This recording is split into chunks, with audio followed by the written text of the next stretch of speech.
Hoje falaremos sobre a reabilitação profissional, esse benefício que está previsto, serviço, melhor digo, no artigo 89 da Lei 8.213/91, que regulamenta os benefícios da Previdência Social no Brasil.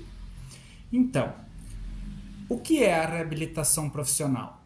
Para aquele segurado que, ou por doença ou por acidente, seja do trabalho ou não, se viu impossibilitado do pleno exercício das suas atividades laborativas, de acordo com a sua função que até então desempenhava, o INSS criou essa situação, esse processo, melhor digo, porque é um processo, são vários atos que são praticados de modo extrajudicial, para que o segurado possa, exercitando algumas condicionantes que falaremos no decorrer, a reinserção no mercado de trabalho. Então, a reabilitação nada mais é do que o retorno do segurado à prestação de serviço laboral. Por quê? Uma vez que ocorreu a doença ou mesmo o acidente, fatalmente o segurado entrará num período de percepção de auxílio-doença ou, no caso, se as lesões, as sequelas, não forem suscetíveis de recuperação num curto prazo de tempo, ele logrará o benefício por incapacidade por aposentadoria. Então, não estamos aqui tratando de pessoas aposentadas ou que efetivamente possam alcançar esse benefício. Nós tratamos aqui das pessoas que estão em vias ou que receberam auxílio-doença e que o INSS, por sua vez, logrou por reabilitá-las, ou sim, deferir, entenderam pela perícia médica que é possível o retorno ao trabalho. Essas pessoas em si se dividem em duas classes, melhor digo. Aquelas que efetivamente se recuperaram e podem retornar para a função até então desenvolvida, ou aquelas pessoas que efetivamente ainda não têm essa condição, ou mesmo é impossível esse trabalho que, como falei, que elas até então desempenhavam. De modo que este Instituto da Reabilitação as tornará capazes do exercício profissional e uma outra função, através de cursos que realizem capacitação profissional, uso de próteses, órteses, enfim, uma situação que o segurado possa voltar à atividade e continuar contribuindo.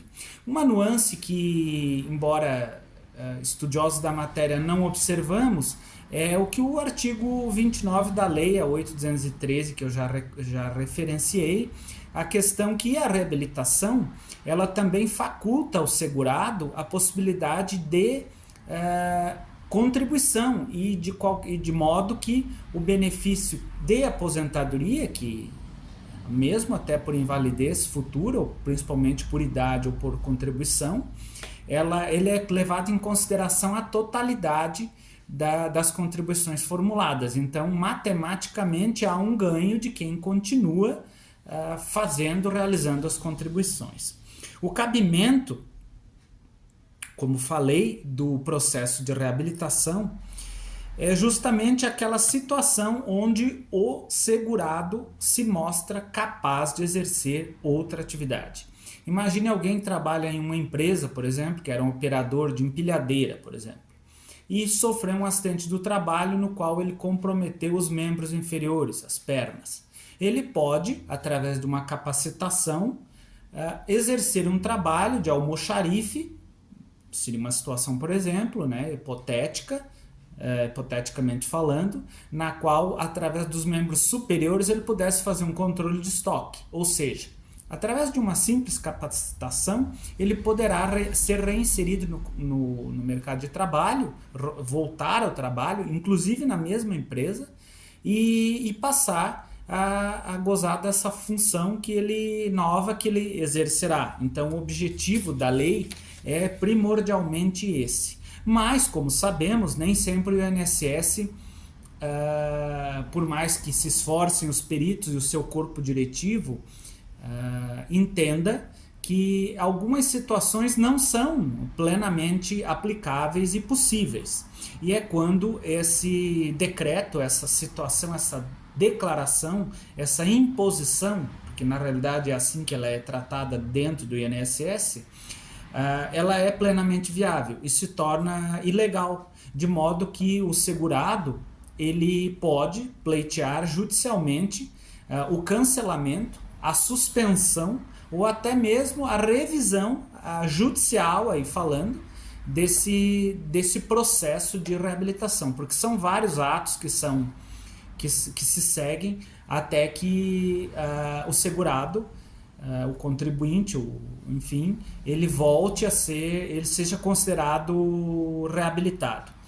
Então, muitas vezes, observamos, por exemplo, que a perícia considera algumas pessoas que estão em vias, por exemplo, de uma realização de uma cirurgia como reabilitadas, quando que, na verdade, essa não é a condição.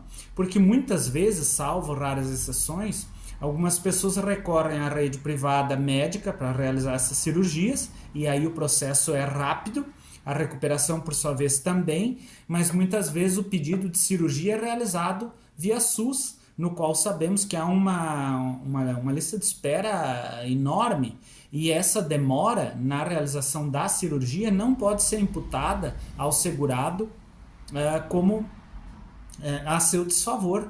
Então, nesses casos, é possível sim que você requeira ao judiciário, através do seu advogado especializado, a suspensão desse processo de reabilitação, porque ele sob essa ótica, ele se mostra ilegal. Muitas vezes nós, inclusive, tivemos a felicidade e a honra de militar em causas dessa natureza, na qual optamos pelo cancelamento desse processo de reabilitação e o pedido de permanência do auxílio-doença, porque a moléstia que o segurado se encontrava ainda não estava plenamente solidificada. Enfim, ele estava em processo de recuperação. E é por essa razão que a reabilitação profissional ela não é aplicável e ela não é cabível.